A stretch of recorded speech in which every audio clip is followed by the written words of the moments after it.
After Nebraska snubs Iowa players' handshake, Hawkeyes win with last-second field goal for victory. Iowa City. Jay Higgins experienced something during the pregame coin toss he had never seen before in his football career, perhaps only in Pee Wee football.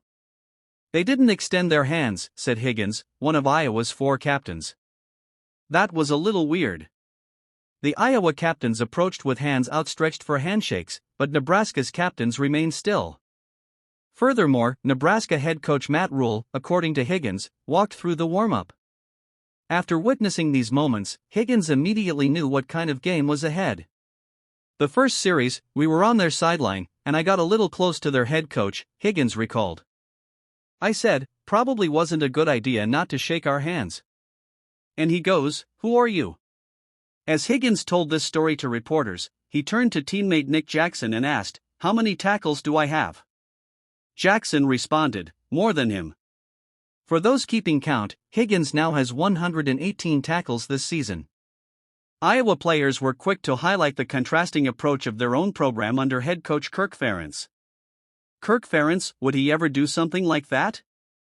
Higgins asked, to which Jackson quickly replied, "No, be a Hawk," Jackson added. "You see the difference." Ferentz, when asked about the situation in his post-game press conference, said he wasn't overly concerned. "I heard some things in the locker room, but I wasn't out there.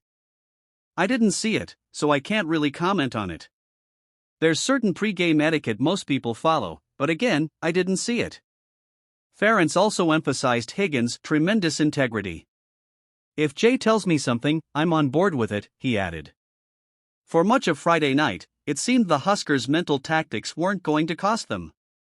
They led 10-0 at halftime, a margin that felt even larger given Iowa had only 20 yards in the first half. "How good did they feel at halftime?" Higgins said. "Didn't shake our hands, up 10, they were probably going crazy in the locker room." However, Iowa didn't get the handshake they wanted but instead secured something much better, a win, along with a rivalry trophy, bragging rights, and a potential boost in bowl selection. After the game, because Nebraska had refused the handshake earlier, Higgins approached Rhule and offered a handshake. "Told him, 'Good game,'" Higgins said. He couldn't recall Rhule's response, as he was just really happy we won. As for the handshake? "I'll remember that handshake probably for the rest of my life," Higgins said.